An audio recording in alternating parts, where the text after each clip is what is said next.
নমস্কার।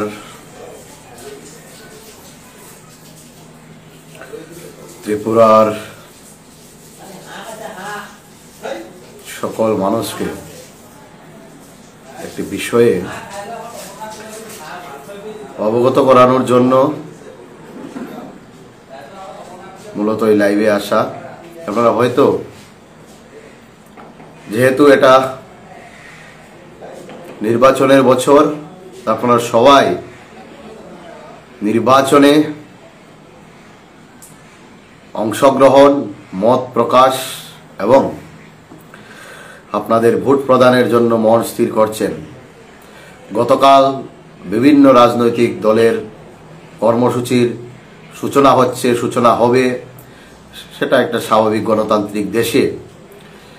ভারতবর্ষে যেহেতু কোনো রাজা রানী শাসন নেই, তাই গণতান্ত্রিক দেশে সেটা হওয়া স্বাভাবিক।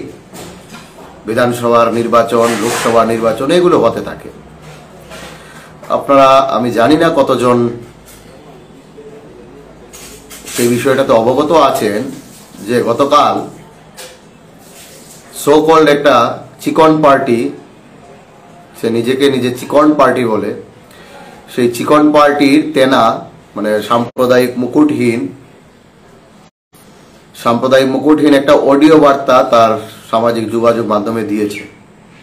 আমি জানি কোনো রাজনৈতিক দল তার ভোটের কারণে কোনো কথা বলবে না, এবং সে কতগুলো প্রশ্ন করেছে যে ভারতবর্ষে ল্যান্ড অফ দ্য ল যেটা আছে সেটা নাকি কমিউনিটি ওয়াইজ ডিপ্রাইভ করে। তো সে কতগুলো এক্সাম্পল দিয়েছে, কতগুলো ঘটনার তথ্য তুলে ধরেছে।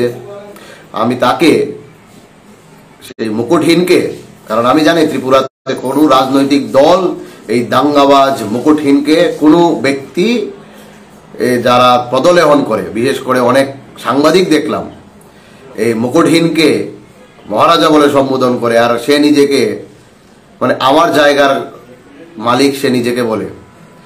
ওর মতো আগ্রাসন, সাম্প্রদায়িক দাঙ্গাবাজ, দুর্নীতিবাজ এডিসি দখল করার পর সে যেই পরিমাণ পাহাড় সম দুর্নীতি করেছে সেইগুলোর হিসাব ত্রিপুরার মানুষ ওর কাছ থেকে নেবে। এরা যেভাবে তৈদু বাজারে, আমি বলছি না, তৈদু বাজারে যে সাম্প্রদায়িক বাসনের ফলে 80 জনের দাঙ্গা হয়েছিল, সেই দাঙ্গায় শত শত বাঙালি গর্ভবতী মায়ের পেট কেটে বাচ্চা বের করে দেওয়া হয়েছিল, আগুনে পুড়িয়ে জ্বালিয়ে দেওয়া হয়েছিল, কারুর পরিবারের সবকে মারা হয়েছিল। সে বাড়ির বাইরে থাকাতে তারা এক পরিবারের একজন সদস্য এখনো জীবিত আছে। তাদের কান্নার রোল, তাদের অভিজ্ঞতা, স্বজন হারানোর ব্যথা হয়তো ত্রিপুরার মানুষ ভুলে যায়নি, অন্ততপক্ষে আমি তো ভুলে যাইনি, এবং আমার মতো হাজারো হাজারো মানুষ ত্রিপুরা সেগুলো মনে রেখেছে। যেভাবে দাঙ্গা হয়েছে পুরো ত্রিপুরায় 80 জনের, তারপর থেকে যে ক্ষত সৃষ্টি হয়েছে ত্রিপুরার মানুষের মধ্যে, ত্রিপুরার সমাজের মধ্যে, সেই ক্ষত এখনো পূরণ করা যায়নি। এই রাজনৈতিক ব্যবসায়ীরা সময়ে সময়ে আসে এবং রাজনৈতিক ব্যবসাকে চমকানোর জন্য এই ধরনের। কালকে কি বলছে, সিএ আন্দোলনের সময় তার নিরীহ কিছু লোকেরা প্রটেস্ট করেছে, সেখানে পুলিশ গুলি চালিয়েছে, পুলিশ বুকুমবারা দেখে গুলি চালিয়েছে, এবং সেখানে কোনো জনপ্রতিনিধি, রাজ্যের কোনো মন্ত্রী সেখানে যায়নি।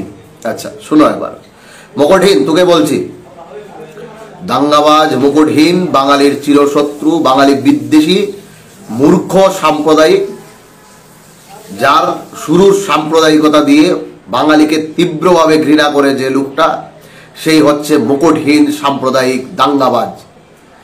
ওর রাজপরিবার যে বাঙালির টাকায়, যে বাঙালির শ্রমে, যে বাঙালির মেধাতে বিগত দিনে ত্রিপুরায় রাজন্য আমলে রাজারা শাসন করেছে, বাঙালির দ্বারা তারা উপকৃত হয়েছে, যে রাজ্যের রাজভাষা বাংলা ছিল, সেই বাঙালিদেরকে সে আক্রমণ করছে।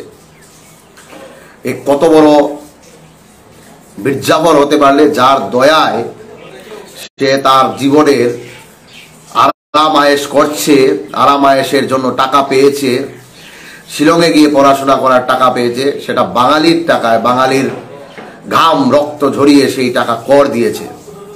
সেই টাকায় সে পড়ে এখন বাঙালি বিদ্বেষী মন্তব্য করছে। পয়েন্ট ওয়াইজ আসছি, যেটা হচ্ছে সে বলছে সিএর আন্দোলনে। আপনারা অনেকেই মনে আছে 2019 সালের সিএর আন্দোলনের সময় পুরা গোটা ত্রিপুরা, বিশেষ করে আমি কাঞ্চনপুরের উদাহরণ দিয়ে বলছি, আনন্দবাজার কাঞ্চনপুরে 93টি পরিবারকে ভেঙে চুরে গুড়িয়ে দেওয়া হয়েছে তাদের বসত বাড়ি। সকাল থেকে তাদের দোকানপাট লুট করা, সম্পূর্ণ রাত্র লুট করা হয়েছে। পরের দিন পর্যন্ত জিনিসপত্র, মালপত্র, ঘরের টাকা পয়সা, দোকানের জিনিস, বই খাতার থেকে শুরু করে সবকিছু লন্ডভন্ড ছিল। দামি দামি টিভি, তারপর সোফা সেট, বিভিন্ন খাদ্য সামগ্রী থেকে শুরু করে সবকিছু, মোবাইল ফোন, সবকিছু সেদিন লুট করেছিল এই মুকুটহীনের দাঙ্গাবাজে নিরীহরা। তারপর 87টা এফআইআর হয়েছিল আনন্দবাজার থানায়, উত্তর ত্রিপুরার কাঞ্চনপুর মহকুমার আনন্দবাজার থানায় 10দা ব্লকের অন রেকর্ড আছে। এই মুকুটহীন বলে না যে মুকুম্বারা দেখলে আইন শিথিল হয়ে যায়, হ্যাঁ আইনটা শিথিল হয়ে যায়। প্রত্যেকের নাম দাম দিয়ে সেদিন কিন্তু এফআইআর করা হয়েছিল। সেই এফআইআরে একজনকেও গ্রেপ্তার করা হয়নি। তারপর কি হলো, মানুষ সেখান থেকে 86 দিন পর তারা থানা থেকে নিজের ঘর বাড়িতে যাবে তো দূরের কথা, সেখান থেকে মানুষ পলায়ন করেছে।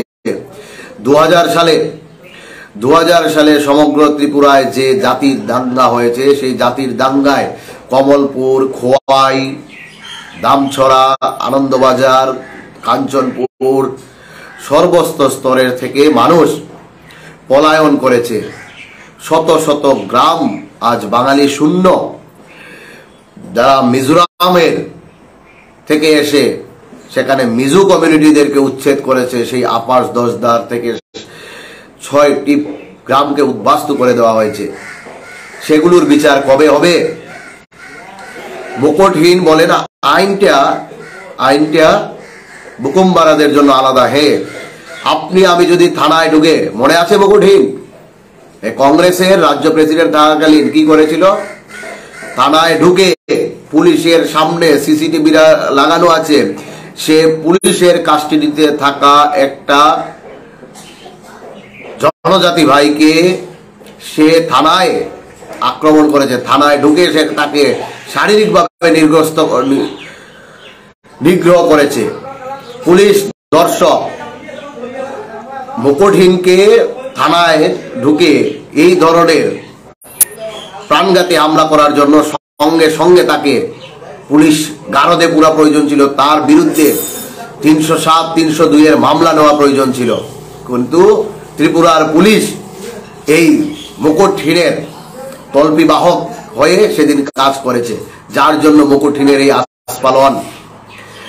আর বারবার দেখি সে আগরতলায় বসে বলে মে কিসি কি খেলাফ নেই হু।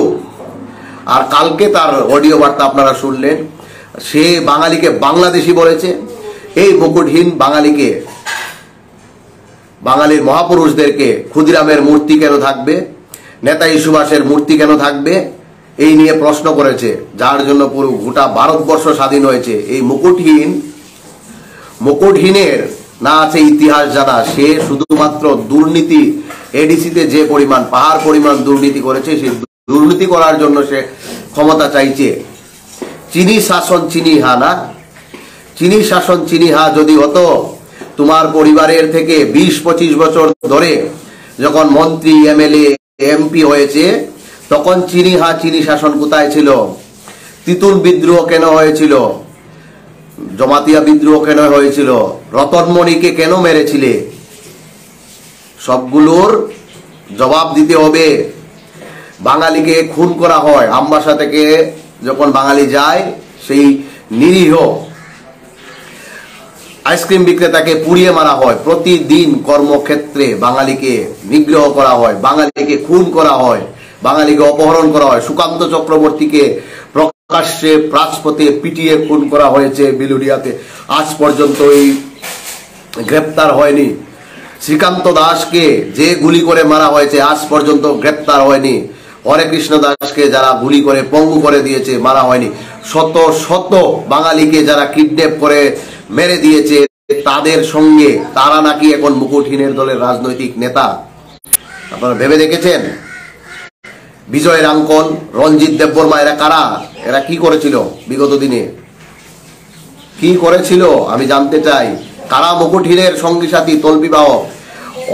যেদিন সুরমাতে উপনির্বাচন হচ্ছিল, কারা সেদিন ভোট করার জন্য আসছিল? ভোটারদেরকে মোবিলাইজ করার জন্য কারা আসছিল? আপনারা সবাই দেখেছেন। বাঙালির উপর অত্যাচার হলে, বাঙালিকে খুন করা হলে, বাঙালিকে অপহরণ করা হলে, বাঙালির অধিকার কেড়ে নিলে, বাঙালির এডিসিতে চাকরি থেকে বঞ্চিত করা হলে, বাঙালিকে শোষণ করা হলে, বাঙালিকে জমি মাটি থেকে উচ্ছেদ করা হলে কেউ কথা বলে না।